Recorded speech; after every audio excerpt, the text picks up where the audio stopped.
Hello, my friends. Hope you're doing well. Mike Shreve here. Thank you very much for listening to today's episode. It's been a very long time since I created one of these podcasts, more than 6 months, actually.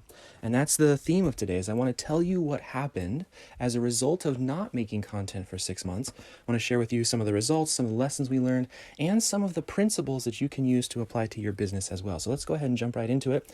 First thing that happened over the past 6 months is that for 6 months, we did not make any content, and we still had our best month of revenue ever for this particular company. It's not the best month of revenue I've had in my other two companies, but for this one, Peaceful Profits, it was the best by 60%, which is not insignificant. That's quite a jump. So we stopped making content and had one of our best months ever revenue-wise. And I want to emphasize revenue because the second thing that happened is we had the highest expenses we have ever had by quite a bit as well as a result of not having content. So let me explain this. So we know that content is a big driver of sales. We'll break down specifically some of how it drives here in a second, but we know that's a big driver of sales. So whenever you are making decisions in a business, you have to understand that there's always trade-offs. If you're going to not do something, and that something is a contributor to revenue or etc., you have to replace it. So in our case, we replaced a lot of the work that content was doing with team. So our expenses went up as a result of needing to fill the gap that was created by not using content to generate sales. So for example, we expanded our sales team, we're working on Ascension, we're including more team members for all sorts of things that drive revenue. And it's really, really important for you as a business owner to understand this. If we had just stopped making content knowing that it contributes to revenue, if we had just stopped making it, then we would not expect to see an increase in revenue, which makes sense when you're thinking about it right now. But I can't tell you how many business owners that we come across in our work who think that just quitting things will yield a positive result. That's hardly ever the case when you are quitting core things like creating content. So we had to replace the results that content was driving for us. And as a result, though we had our best month ever in revenue by 60%, we also had our most expensive month ever by quite a bit as well. And to share with you an example of what happened when we pulled content away, specifically as it relates to revenue generating activities, we noticed, so here's point number 3, is we noticed that our assets, our audience-based assets, our email list, our social profiles, YouTube channel, podcast channel, etc., they suffered significantly. So for example, obviously our podcast and our YouTube channel saw a massive decrease in new subscribers. As a result of essentially less traffic going to the existing content, we saw dips in those organic sales of our front-end offers. So we noticed that we had to increase paid traffic to make up for the decrease in the sales that would have come via those other channels. So again, it's the trade-off effect is happening here. Additionally, when we look at, say, our email list, the calls to action or the asks, the emails that we would use to book calls, because we hadn't been sending content to the email list as much, the result was we had lower and lower and lower responses to asks. In other words, our email list generated many fewer responses than when we were consistently and regularly pushing content to the list, even though, and here's the important part, even though the list grew significantly over that 6-month time period, because while we weren't generating new content, we were still running, we even launched several new front-end courses. So our email list grew significantly. The health of the email list, right? The health of these assets, YouTube, podcasts, etc., it declined. We were not able to get as much out of the audience-based asset as we had been before when we were regularly and consistently scheduling and sending content. So this is important. I hope that you're listening to the sort of subtext here and relating it to your business. If you're finding that you send emails to an email list or that you have certain channels you're trying to grow and you aren't consistently and regularly sending content to those assets, that's probably why you're seeing such a low response. We now have enough data for us to conclude that without consistent content going to something like an email list, the response rate declines. declines significantly, not just a little bit, but quite significantly, right? And that, how do you see that show up in your business and symptoms? Well, then it means you need to have a bigger email list than you thought to get the same results that you're looking for. And that includes more expenses and et cetera, et cetera. As I said before, our expenses went up. Yes, revenue went up as well. This is one of the reasons why expenses went up. Now, point number 4 is, I'm not even going to lie to you, it was kind of nice. It was, I've been doing this since 2007, consistently making content and podcasts and emails and all that kind of good stuff. So since 2007, I've been doing this. It was kind of nice to not have to do that for 6 months. It honestly, genuinely, truly was. And I think that is important because in the grand scheme of things, revenue did go up when I took a 6-month break. And I think sometimes as business owners, we think everything is binary on or off. Either I'm always doing this or I'm never doing it, right? And I don't think that is a healthy, sustainable, long-term way to build and grow a business. Instead, understanding that sometimes you need a break and you can take a break with consequences. And as long as you're okay with those consequences, you can take as long of a break as you want, as in my case, 6 months, which is not insignificant. What I will say, though, is that during that 6-month time, because some of you have been on the email list during that time, and you're saying, wait, you stopped doing content, but I was receiving regular emails. What you may not know is that 90+% of the emails that were sent was recycled content. It was recycled content. So either we just sent old podcasts, old videos, we sent an old training that we have a couple of times. The majority of the pitches that we made were just email pitches that I had done long time ago, or we had staff members taking content from a podcast, rewriting it, something like that, right? So for the past 6 months, we were able to maintain an email list to some degree, even though it was significantly less effective than before, simply by recycling. And here lies another lesson for those of you trying to grow a peaceful business, is that when you do take a break, you can't, again, just shut everything off, right? So this is why when I'm working with people who are trying to get to that point where they can take a long-term break from their company, that step 1 is to build a bank of assets that allow you to continue normal operations in your company, but you just don't have to be the one doing the operations. Another way to think about it is you can take the next 30 days off. Let's say you have a big email list and you drive a bunch of sales and all that stuff. You can take the next 30 days off as long as you have 30 days of stuff set aside ready to send out to the email list, right? So assets first, then you can take the big break. And as I said, ours was 6 months long, so we had a significant bank of assets to be able to call upon. And then, of course, there was the consequence of people kind of got bored of that, I think. So there is value in new. Point number 5 thing that we learned is that we also had less qualified leads on the phone, right? So for us, a big driver of phone calls for our business comes from people buying our front-end offers, buying our books, buying our low-ticket courses, getting on our email list, being nurtured by the content that we send to our email list, and then booking a call with us to, for us to help them. Now, when you remove the element of the content that we send to them after they purchase our front-end low-ticket stuff, we notice a significant drop in quality. Now, it doesn't mean significant drop in qualified leads. It just means the quality of them as compared to before was lowered. So let me give you an example. When I consistently and regularly produce content, we find that more than 60% of the leads that show up to a phone call will say something along the lines of, "Oh my gosh, I love the stuff that Mike puts out." Now, that is not an insignificant statement. What that statement represents is that we have executed on one of the really basic but most powerful ideas in content marketing, which is, if you want someone to believe that you can help them, you must first help them. Producing content, sending it to an email list, putting it into your audience assets, whether it's a Facebook group or maybe you just have a Facebook following or a YouTube channel, whatever it is, it doesn't matter the tool.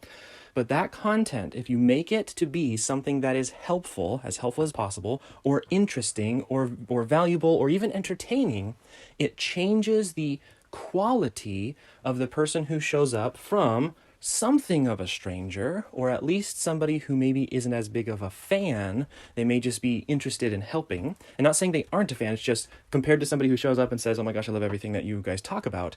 It's the difference between selling to a fan and selling to a prospect.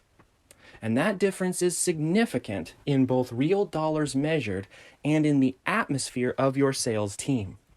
So a sales team who sells mostly to prospects is very different in mentality and excitement in just the day-to-day operations than people who are selling to fans. So there are knock-on secondary effects of having not produced content over the 6 months. Again, it's part of the trade-offs. And so if you're the kind of person who really doesn't like selling to prospects, right, where you have to use a lot of sales tactics in order to make your case, in order to, there's maybe price resistance, they want to know, hey, let me see some case studies, right? Selling to people who are a lot more skeptical, content is the tool that you use to create fans. Now, I prefer, personally, to start with a low-ticket funnel where that's the beginning of the relationship, right? Somebody reads a book, they love the book, they start as a fan. Then producing content to send to that person who was a reader, because let's be honest, we live in a world where people can read a book 2 weeks later, forget everything because they're getting bombarded by 50,000 other offers.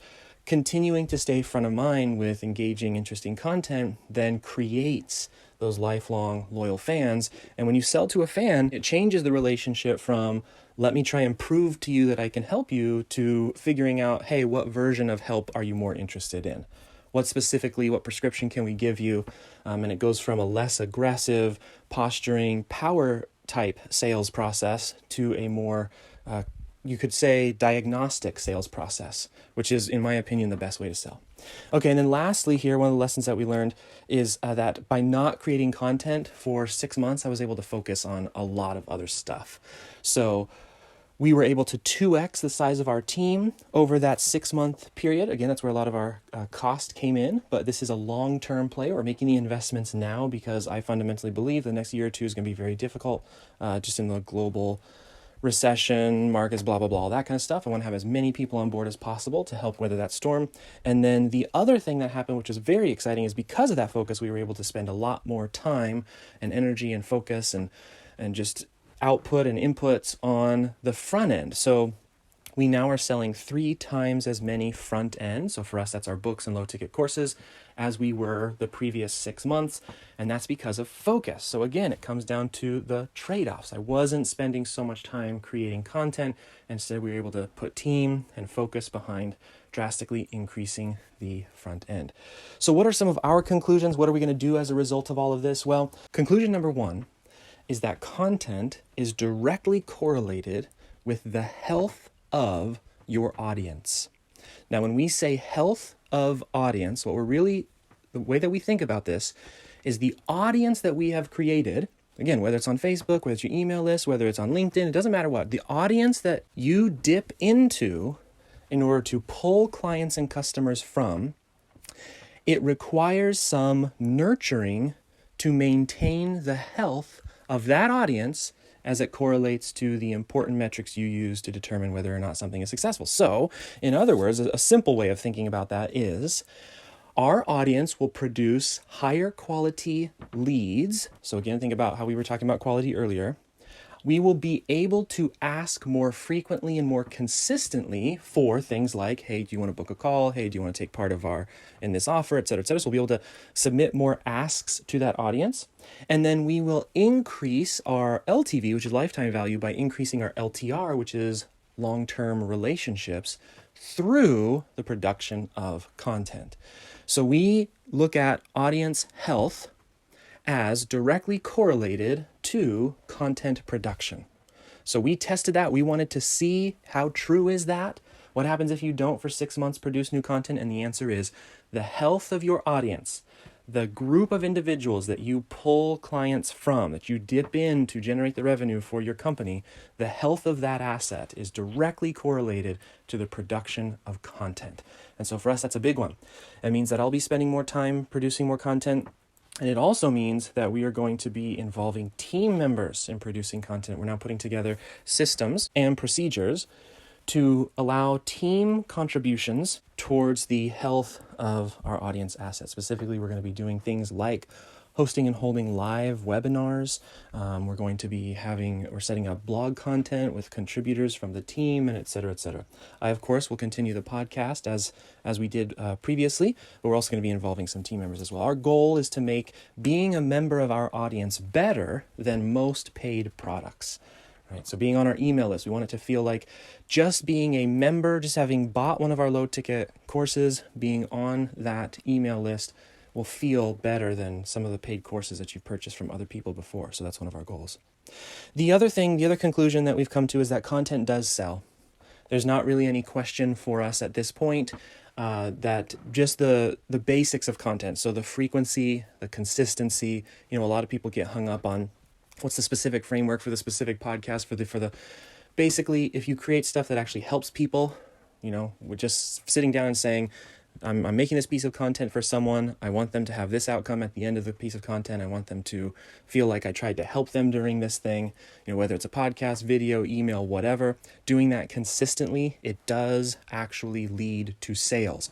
Now, what does that mean for you? What conclusions can you draw? It means that if you are producing content consistently, but you aren't creating sales, then something is off with the content that you have created. If you're not producing content consistently and you're not making sales, it means that just going from 0 to 1, aka just starting content, you will very, very likely see an increase in some metric that's important towards sales or selling, if not the end goal, which is additional revenue, right? I think a lot of people don't make content because they aren't quite sure if it's going to work or not, or if it really is that important. What I'm telling you is that from this experiment, knowing how noisy it is out there in the world of marketing, how many other people are trying to get the attention of your prospect, I can tell you with extreme confidence that content will help you sell. And then the other element of that is that content not only sells, but so does other stuff. So if you are one of the people who maybe content is just a struggle for some reason, there are other things you can do. This is why I'm always telling people, you don't have to hire us, you can hire somebody. You don't have to do books, you can do VSLs. There is no perfectly right answer in business. There just isn't.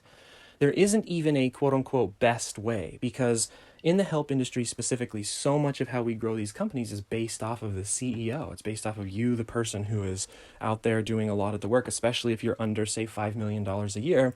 A lot of what you're doing is you focused. So the best thing for you is the thing you can consistently do. If content truly is this, for you, nightmare thing that you'll never be able to do, then just know there are other things you can do. As I said at the very beginning of this, we had some of our best revenue ever, and we weren't producing any new content. We were engaging in a lot of other types of ways to drive sales. Just know this, however, that there is an unfair advantage in content, as I mentioned earlier, in that content is one of the best ways to pre-sell and to create a very positive environment in the selling scenario. So again, like I've said many times now throughout this podcast, there are trade-offs. If you don't do content, you don't get the benefits of content, but you don't have to do content. Okay, so even though my decision for my business is that we're absolutely going to dive back into regular content creation, that we're actually going to double down and involve team members in the content creation, that we have seen through real dollar measurement that continuous nurturing of our audience assets results in significant, measurable, KPI-based improvements. Even though that's what we're going to do, is we're going to double down on all of that. It doesn't mean you have to do it. But just knowing what content can do, what the consequences of content are, will then allow you to make sense of the decisions. To say, I know this is what content could bring me. For whatever reason, I'm just not going to do it anyways, and therefore I'm willing to accept the consequences thereof. That will make you a better business owner. Just knowing what you're saying yes and no to. All right, my friends, that is it for me today. I hope this has been helpful. It has been fun to do this again. Even though I was grateful for the break, I do enjoy this. It's one of those things where you love to hate it, but I do enjoy creating these podcast episodes and getting this stuff out to you. I hope that it was helpful. One of the things that I mentioned quite often in today's episode was this idea of audience building. And obviously, there's a big difference between sending content to nobody and sending content to a big email list. If you would like help building an email list that pays for itself, so you put $1 in to build the email list and you get at least $1 back. If you would like help doing something like that to where your content can stretch much, much further, it's basically a way to scale up your content distribution, then I highly recommend you book a call with our team, peacefulprofits.com/call. One of the things that we love to do is to help people to create low-ticket front-end offers, whether it's a book or low-ticket course or etc., so that you can go out to paid traffic build that email list very, very, very quickly. Have the people on your email list already starting off as fans because they will have consumed some type of content from you in paid form. Again, whether it's a little course or it's some tools and templates, it's a book, etc.